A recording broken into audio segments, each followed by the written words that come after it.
नमस्कार. गैरसमज वर्सेस समज 30 दिवस सिरीज. गैरसमज 21वा. फिटनेस म्हणजे स्लिम दिसणं, बारीक दिसणं. ती फारच फिट दिसते. हा बघा, बारीक आहे म्हणजे फिटच असेल असं तुम्ही म्हणता का? स्लिम दिसणं, बारीक दिसणं म्हणजे फिट असणं हा गैरसमज आहे. पण खरंच फिटनेस म्हणजे फक्त काय दिसतं यावर नाही, तर कसं चालतं, पचतं, झोपतं आणि टिकतं यावर अवलंबून आहे. सायन्स सांगतं अनेक स्लिम लोकांची झोप कमी असते, एनर्जी कमी असते, इम्युनिटी कमजोर, मसल मास कमी आणि काही थोडेसे जास्त वजन असणारे लोक नियमित चालतात, पचन ठीक असतं, स्ट्रेंथ म्हणजे ताकद चांगली असते, स्टॅमिना भारी.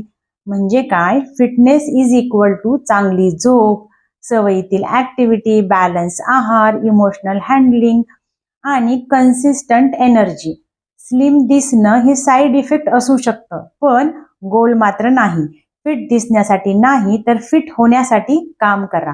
वजनापेक्षा स्ट्रेंथ, स्टॅमिना, स्लीप यावरती लक्ष द्या आणि सोशल मीडिया फिल्टरवर नाही, तर मिरर मधल्या रिअल एनर्जीवर विश्वास ठेवा.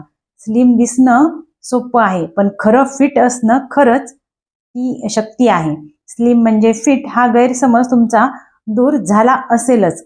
उद्या भेटू नवीन गैरसमज दूर करण्यासाठी. तोपर्यंत स्वस्त आणि मस्त राहा डॉक्टर स्वाती सोबत. लाईक, शेअर आणि सबस्क्राईब करायला विसरू नका. डिस्क्रिप्शन नक्की चेक करा. धन्यवाद.